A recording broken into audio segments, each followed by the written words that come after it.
A park ranger in uniform holding a tablet stands on a stage with two people in 18th century military uniforms featuring red coats with white trim and decorative buttons.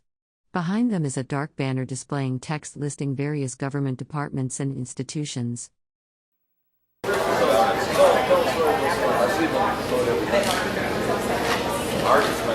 Ladies and gentlemen, please come join us. Our 11 o'clock program is about to begin, and I'd like to thank you all for coming out this morning. We've got a beautiful day, nice little breeze blowing, and we're very happy with the temperatures.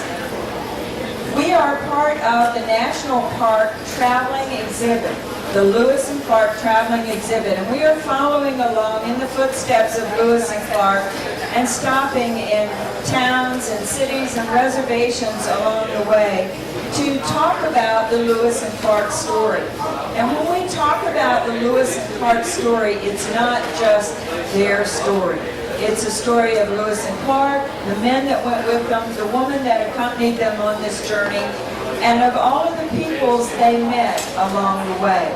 So hopefully our Tent of Many Voices is a place where all of these voices can be heard and shared to tell the entire Lewis and Clark story and the stories of those people who have followed them and crossed this land as well. So welcome to our traveling exhibit. While you're here, take time to go over and visit our exhibit tent. There's a 35-minute audio tour you can do of the exhibit. We have our scale model keelboat and our Plains Indian teepee out in the front. So you can see some of the artifacts that Lewis and Clark would have seen on their journey that were used by the Plains Indians of that time. So today, let's go ahead and get started with our program.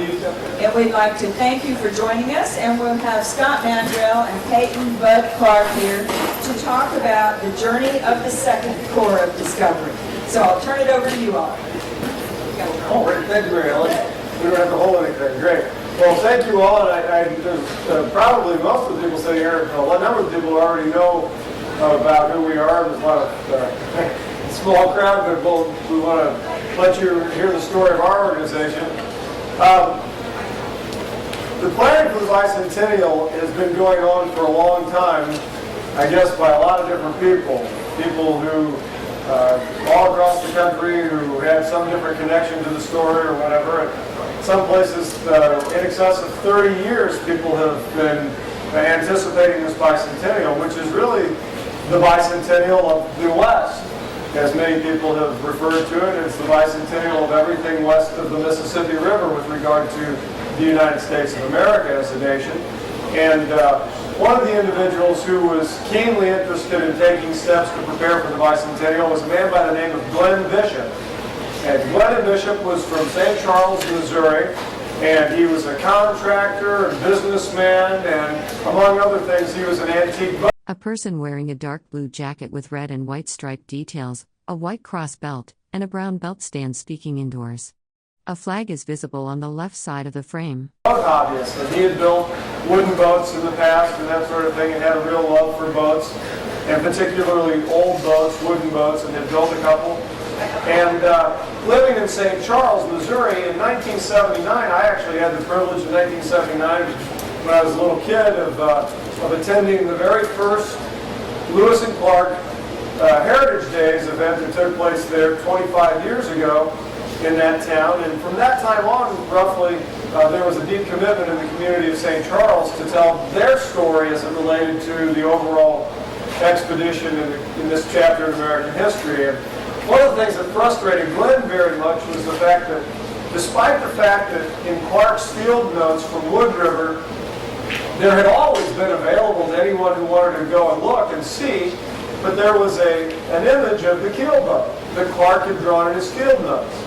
And yet, everywhere you went across the country, every sign for Lewis and Clark had two guys in coonskin caps in a birch bark canoe paddling up the Missouri River.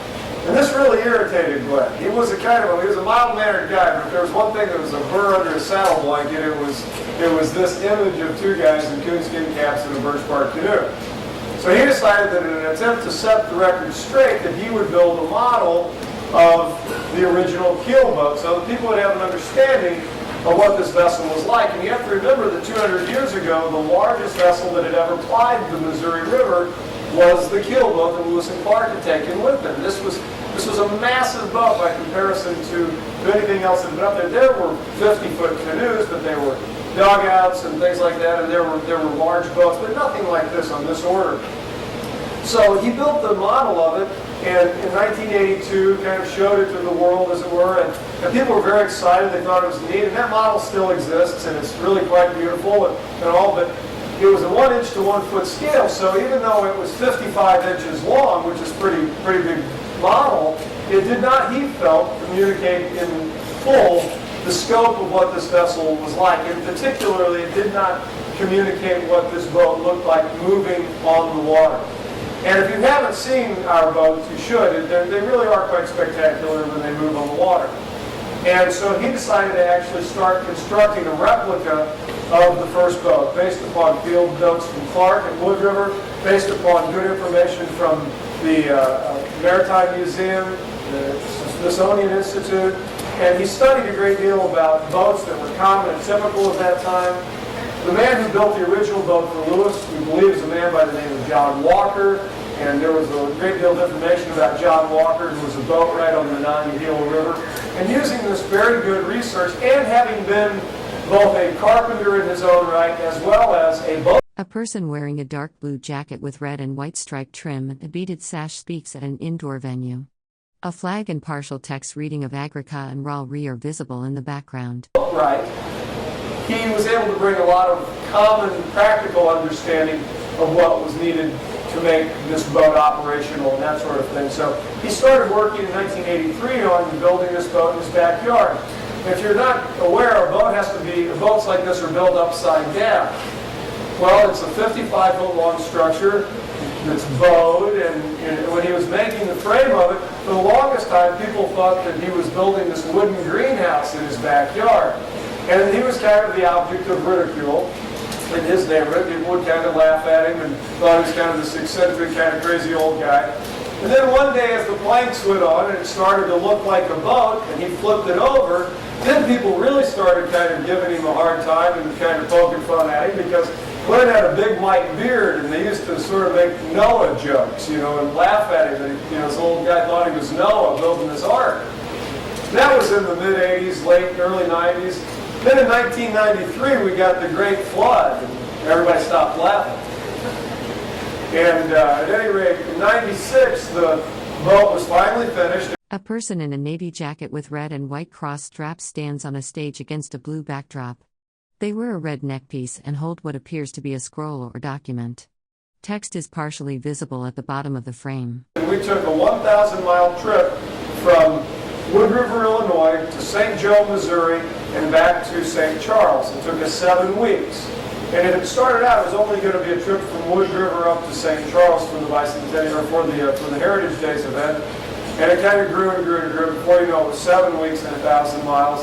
And it changed many of our lives, fundamentally, those of us who were involved with the project, because we started to see not only the possibilities with regard to the Bicentennial, but we started to have a much deeper understanding of the Missouri River corridor and what it represented to us as a nation, environmentally, historically, spiritually, and as this great river coursed through the interior of our nation, and all the things that connotated to us as a society. The Missouri River is more than simply a river. It is an idea in many ways.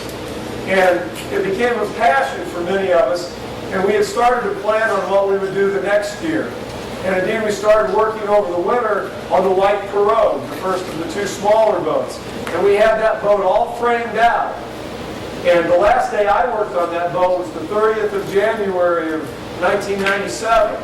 And on the 31st of January of 1997, Glenn and another fellow, C.J. Lanahan, who's been instrumental in our group over the years, they did some finishing touches, some touch-up work on the keel boat, because that next week we were going to move the keel boat down to the Trans World Dome down where the Rams play football for a big boat show. It was going to be a display item there of all the boats around it. And they were doing a little touch-up on it on the 31st of January. And they left the warehouse that night about 5 o'clock. Glenn got home at about 5:20, the phone rang, and it was the fire department. The warehouse had caught on fire, And the boat that had taken him 13 years to build with his own hands by himself, in about 40 minutes was reduced to ashes. It was a terrible, terrible thing. It was a devastating experience for all of us. And I remember the next morning standing in the still smoldering embers of that boat, completely forlorn, with a tremendous sense of loss, because this boat had come to sort of represent what might be. And when I asked Glenn, what are we going to do? His response was, I was never completely happy with that boat anyway. And that was the day, and I've said this many times before, but that was the day that I truly understood the meaning of undaunted courage. If a man could spend 13 years of his life by himself, his own money, building this thing that he only wanted to give as a gift to the American people by building it, if he could experience this tremendous loss and go forward without any hesitation. A person wearing a dark navy jacket with red and white striped details and a white shoulder sash stands indoors, looking downward while speaking. Behind them is a wooden podium and a flag. That was the kind of character in a man that I had tremendous respect for. And I swore my allegiance to him that day, quite literally. And from that day on, our organization actually grew. It's sort of like sometimes when you cut a tree back or prune a tree back, it grows more hardy and healthy. And that's what happened with our organization. And in 1997, countless members of our greater St. Louis, St. Charles community came forward, retired individuals, men who had carpentry skills or some other skill, and we immediately started working on the fleet of boats because our dream had grown by that time to build the whole fleet of boats. And we knew that we couldn't get the keel boat done in 1 year, so we started working on the white pirogue because we knew that as important as the boats were, just like the original expedition, the most important thing on the trip was the men. And it was important to train a crew. And if we had to wait until the keel boat was done, we would lose valuable and precious time training crews. So in 1997, we completed in 6 months the white pirogue. And that year, we took that boat from down the Mississippi, from St. Louis down and up the Ohio to Fort Massac on the Ohio. And then in 1998, we built the red boat in about 8 months. And in that year, we took the white and red pirogue together from Yankton, South Dakota, back down to St. Charles. Passed by here that first time in 1998. In 1999, we began work on the keel boat, the second keel boat. And now there were many hands to make the labor light, and the work went much faster. And in addition to working on the keel boat, we took the 2 pirogues in 1999 from Louisville, Kentucky down to Fort Massac on the Ohio River. And then in 2000, we took the 2 pirogues, continued work on the keel boat, and took the 2 pirogues to Elizabeth, Pennsylvania. We brought them down the Monongahela to the Ohio, and down the Ohio to Louisville. And then in 2001, the keel boat was finished, and we took it up to Pierre, South Dakota, and brought it back to Yankton. So by 2001, we had trained on the entire water route from Elizabeth, Pennsylvania, where it began, all the way to Pierre, South Dakota, below Ojai Dam. And that was a tremendous amount of training. We had a very qualified crew by that time. In 2002, we were very worried. It was only a year away from the Bicentennial, and we were very concerned about putting our boats in the water and having an accident, and then not having time to have them rebuilt for the Bicentennial. But we wanted to continue to train crews, so we took 30 men in 5 dugouts. 5 dugouts, not dugout canoes, no such thing. A dugout is a dugout is a dugout. It's a log. And we took 5 big logs and 30 men from Beacon Rock to the ocean, to the mouth of the Columbia River, 140 miles, to continue to train those crews. And so we were ready. The Bicentennial. A person in a dark blue jacket with red and white striped trim and a beaded belt stands at a podium, gesturing while speaking. Behind them is a banner partially visible with text mentioning Department of Agriculture and Forest Service. It was about to begin, and then it kind of dawned on me that Lewis hadn't rented a car from Kurtz and ran out to Pittsburgh to get the boat, and he had to get there some other way. And part of this story is about understanding how vast a nation we are, how big a nation we are, and how difficult things were for all of our forefathers as they moved across this great continent. And I realized that in order for the story to be complete, Lewis had to get to Pittsburgh. And so last year on the 5th of July, I mounted a horse at Washington, D.C. and rode to Pittsburgh, Pennsylvania. The Corps gathered in Elizabeth, Pennsylvania in August, and in August we departed Elizabeth, Pennsylvania. We came down the Monongahela River to the Ohio, down the Ohio River to Cairo, Illinois, up the Mississippi to our winter camp at Wood River, arriving there on December 12th, just as the original Corps had done, day for day, mile for mile. And then we spent the winter at Camp Du Bois, and that fellow who had been helping Glenn years before, C.J. Lanahan, he had dedicated the last 3 years of his life to building a replica of Camp Du Bois in Wood River, Illinois, a working, functioning Camp Du Bois that would allow us to train there over the winter and learn the skills necessary for what we were embarking on. And over the winter, we brought men from our organization, now up to 250 members strong from 36 different states. And we brought them there over the winter.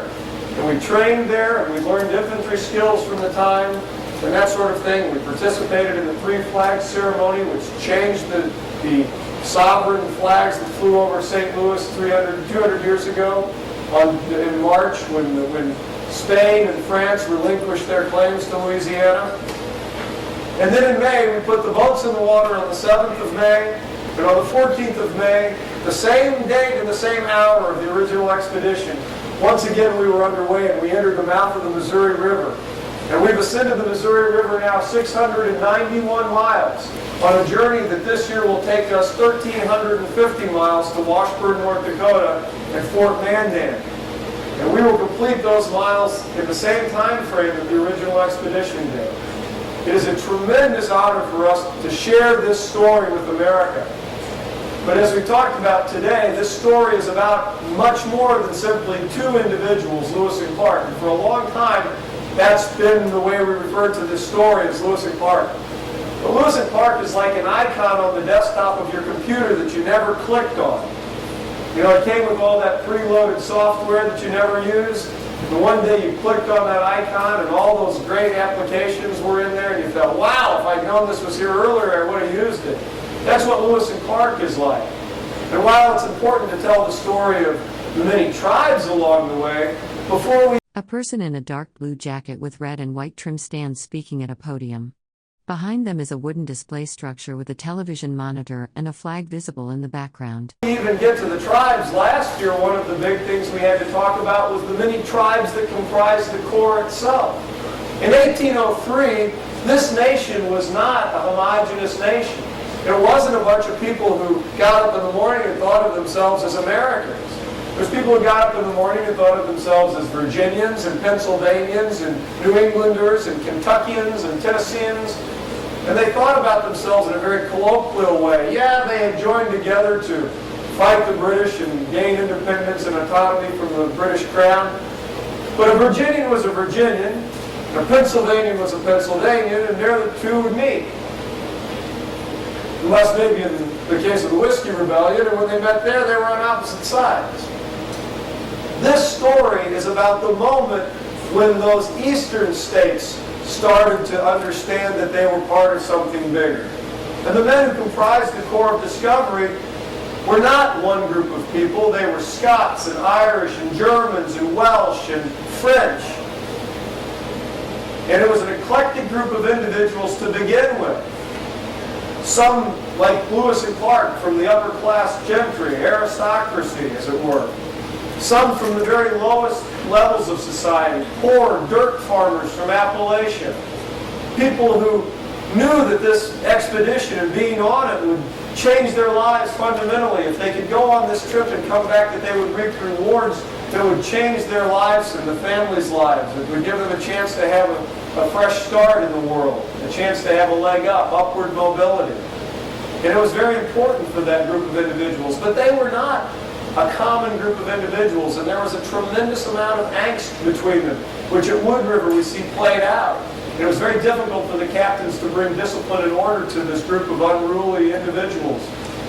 But they finally did. But then Lewis and Clark even complicated matters further because they went to St. Charles and they recruited all of these French boatmen to help make the trip possible.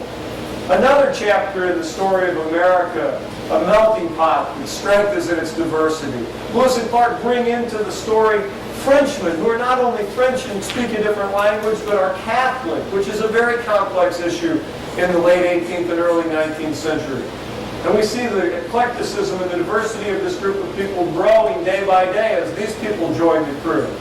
And then ultimately, as they make their way across the nation, so many times, over and over and over again, the turning point in success or failure pivots on the assistance that they are given freely and hospitably by the native nations that they encounter along the way. And that is the message and the model that this bicentennial continues to offer us, and that we must embrace and share. A person in a dark blue jacket with red and white striped vest and beaded sash stands at a podium, speaking.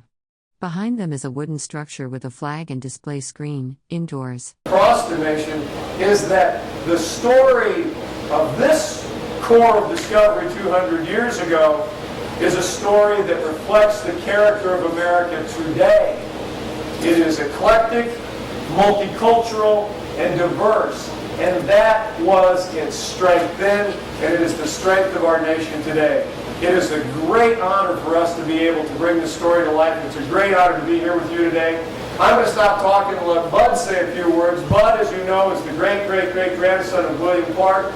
We have several descendants with us today, and it's a special honor for us to get to serve with them as we move across the country in this exercise.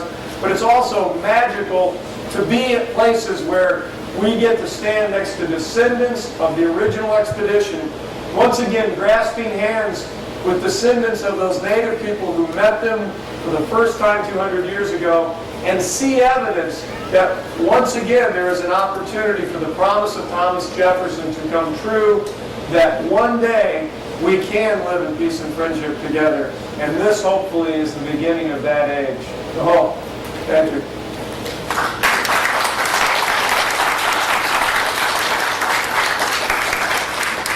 Thank you, Scott.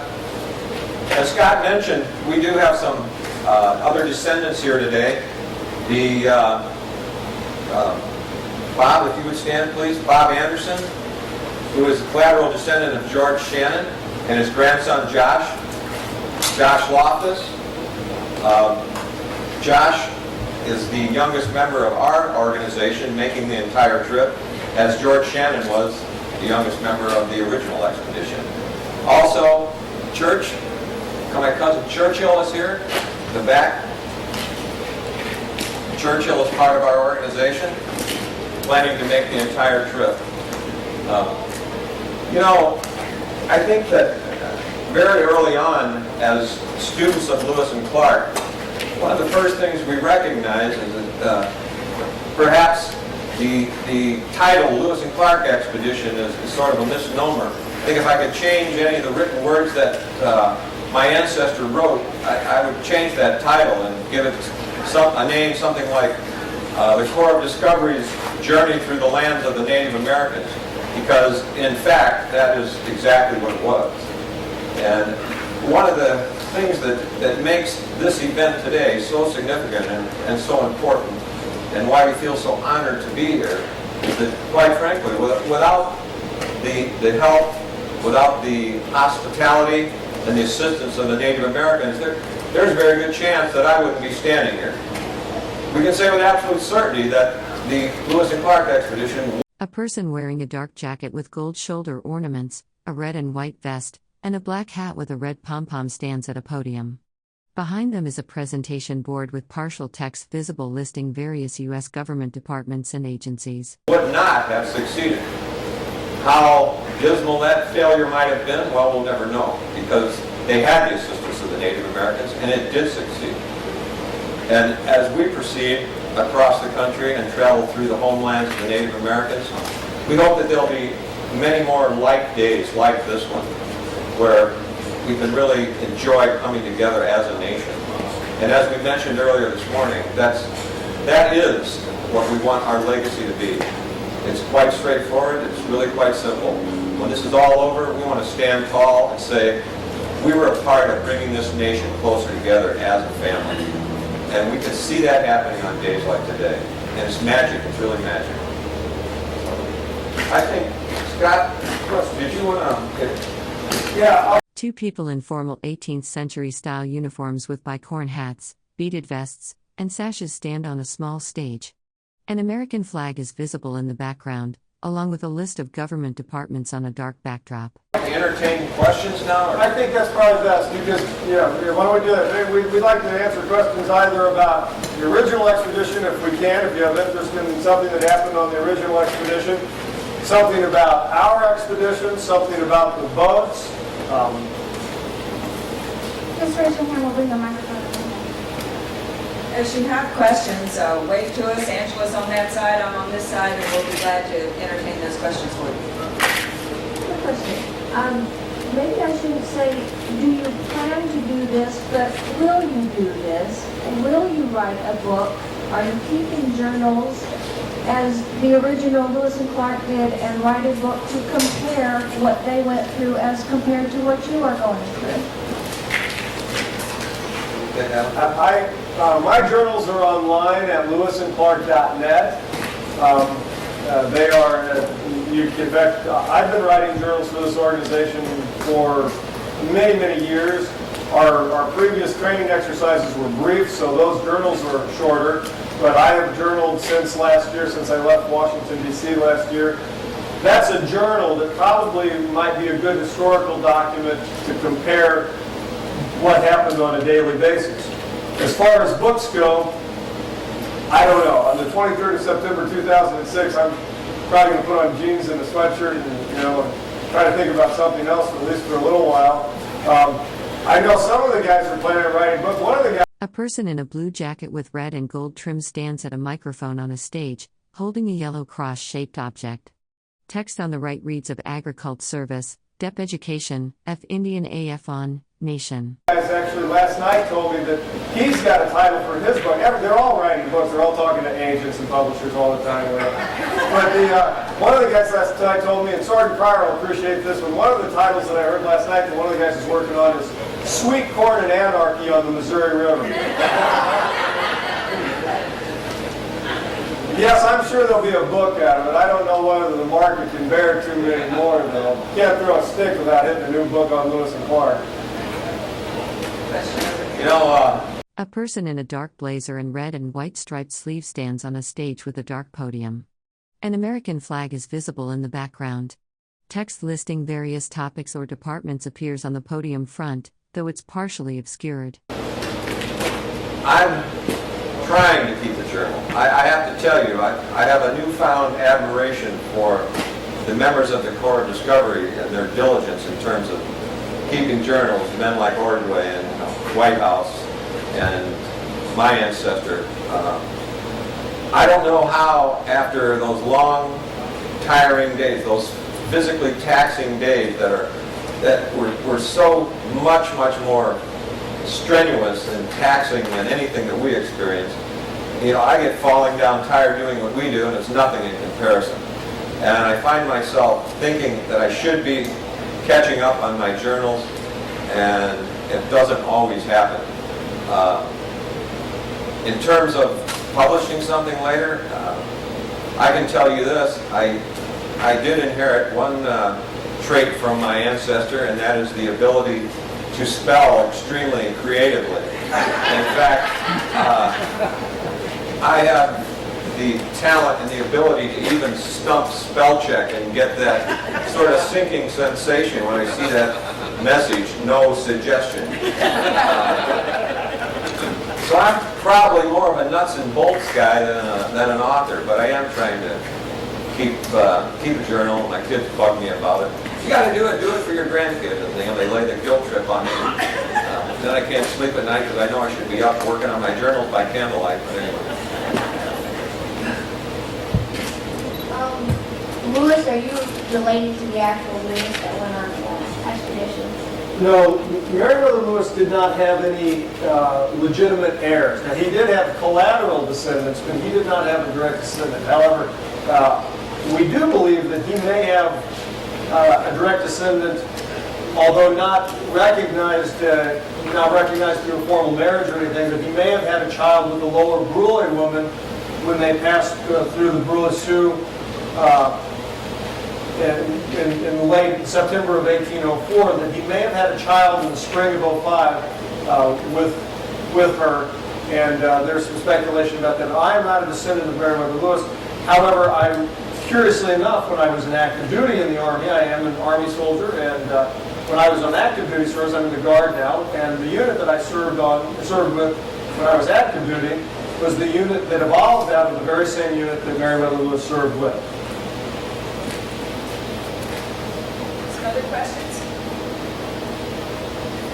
All right, let's give them all a big hand. Thank you very much. It's our pleasure to have the Discovery Expedition of St. Charles with us and to have Scott and Bud with us to talk about the Discovery Expedition. Thank you both so much, and thank you all for coming as well. We have another program scheduled at 12 o'clock, so join us then.